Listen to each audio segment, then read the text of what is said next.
of the segment, I want to talk to you guys about the Tannat grape and Uruguay in general, Uruguayan wines, as well as El Capricho and their wine producing methods and their enologist, which is the winemaker and founders.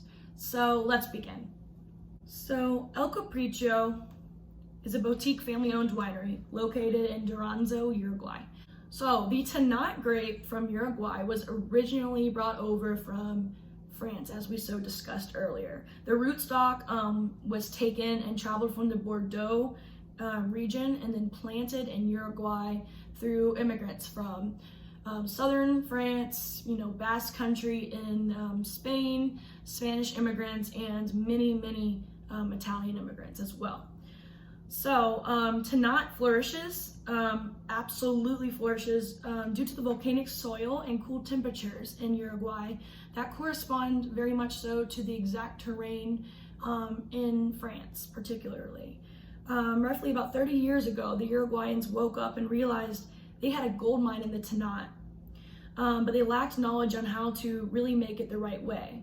Winemakers from Europe who knew and understood the Tannat grape varietal and brought them over to learn and study and educate them on making this the gold mine that it could be. So essentially Tannat is one of the healthiest grapes in grape varietal you can actually ever drink. It holds one of the top antioxidant levels of all grapes produced internationally all over the world. Tannat's flavors includes black licorice, dark chocolate, almonds, and there's a spice and minerality that makes it rustic but kind of noble as well. So while we will get into that during more of the tasting, for now we'll continue forward talking about the Tannat varietal.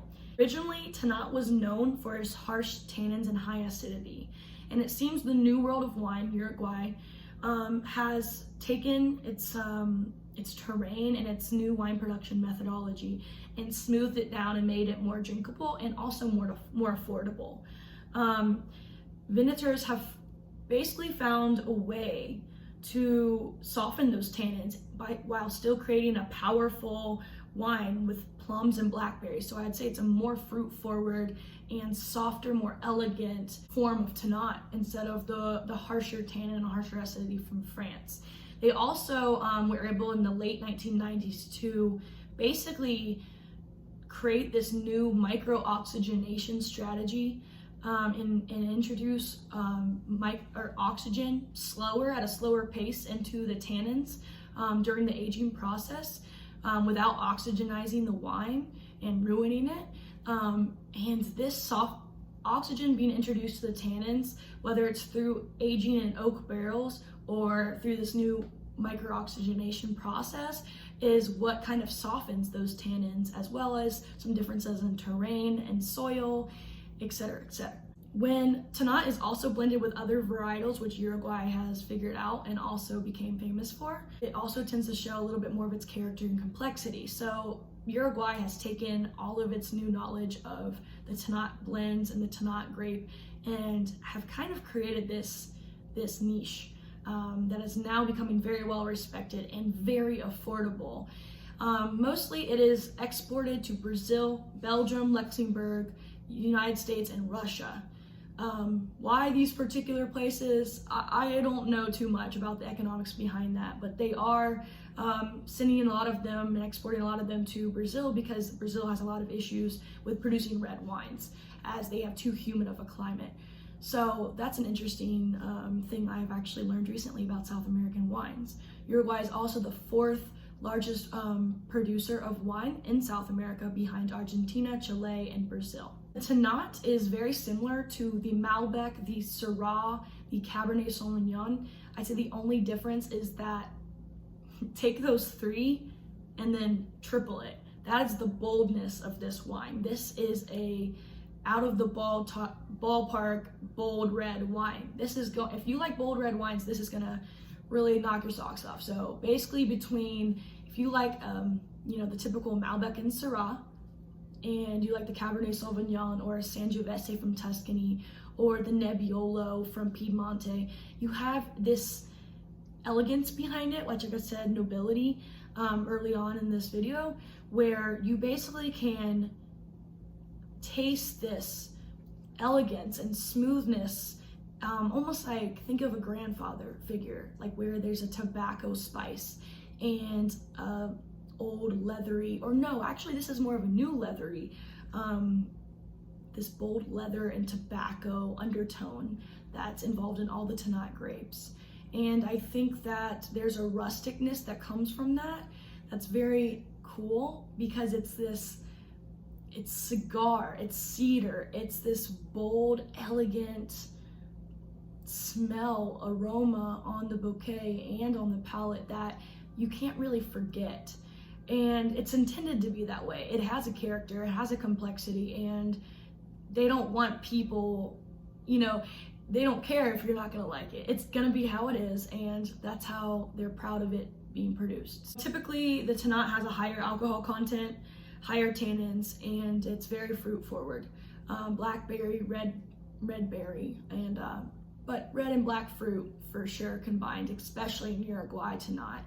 It's very much stronger than the Tannat in France, with fruit and the fruit vibrancy. So recently, once the Tannat kind of hit it big in the 1990s with all the new winemakers coming over and them learning new methodologies and production methods with the Tannat and the Tannat blends, they were also able to start a new movement with a vine called the Vitis vinifera, which is what the old world in Europe uses. And it's a very high quality vine that produces very high quality wine.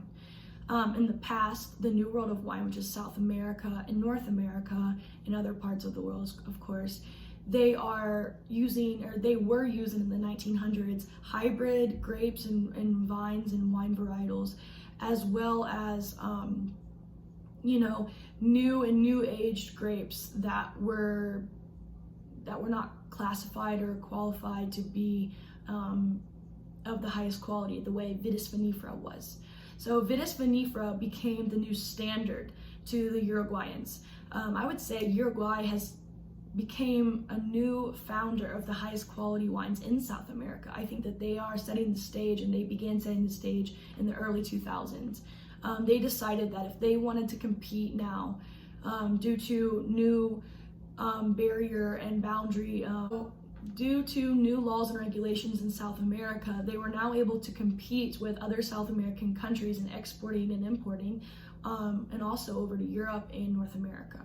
So that had created a time where they had to make higher quality wine, and they had to compete if they wanted to be a part of this new trade, international wine trade. So they decided to, kind of stick into the Vitis vinifera and learn everything they could about it and begin working with that. And they decided they wanted to focus on the quality and the small estates and the small production of these vines and these grapes in order to set themselves apart from other South American countries and be able to create their own classifications of old world wine. So about 7 to 12% of all the producers in Uruguay at this point in time are producing Vitis vinifera and are able to technically compete with the old world European high-end classifications and varietals. So Uruguay is now entering a new phase, able to finally compete in the international trade with the old world of wines due to this new change in competition. More about El Capricho, the winery in itself. The two friends were Dirk and Paul. Dirk was from Germany and Paul's from Uruguay. They had this dream where they wanted to start a small winery and be able to have that creative freedom and create high quality wine naturally. Dirk arrived in Argentina, and he was from Germany, and he was in search of new experiences. He met Paul, who was his friend and mentor, and kind of became like a family. After 30 years of meeting, they now fulfill a dream of having a small winery with over 200 hectares located in the central region of Uruguay. So in Duranzo, that's where they're located. So 7 exclusive hectares of vineyards constitute the beginning of the small family vineyard. So it started with 7 hectares and is now up to 200. In the beginning, they planted 6 different grape varietals. The Tannat was the first one. The Verdejo, which is a white grape, is produced as well, and that comes from Spain. And Tempranillo, Merlot, Pinot Noir, and Cabernet Sauvignon also followed. So all the vineyards were planted between 2003 and 2004 and coexist surrounded by fruit trees, parks, lakes, and meadows. This is a very different setup than if you were to go to the old world of wine or any bulk produced winery. Organic and sustainable wineries are based typically off of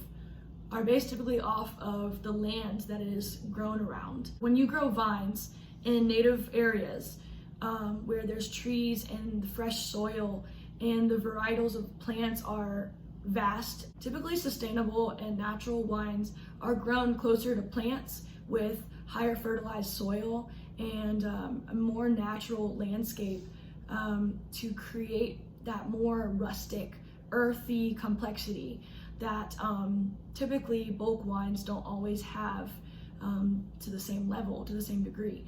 So therefore, they are able to work more naturally and allow the terrain to do its natural job without making too many adjustments manually with machinery or chemicals, adding any chemicals to change the way the grape is growing. They have become a very awarded winery all across the world, and they are even considered one of the ones who sells the highest priced Tannat and wine out of South America. So they are definitely climbing the ranks, and they're highly awarded, as I just said. They're earning a lot of awards, which we will go back and talk about in the future. So stay tuned for the final tasting video, and we will go ahead and get started with finally drinking.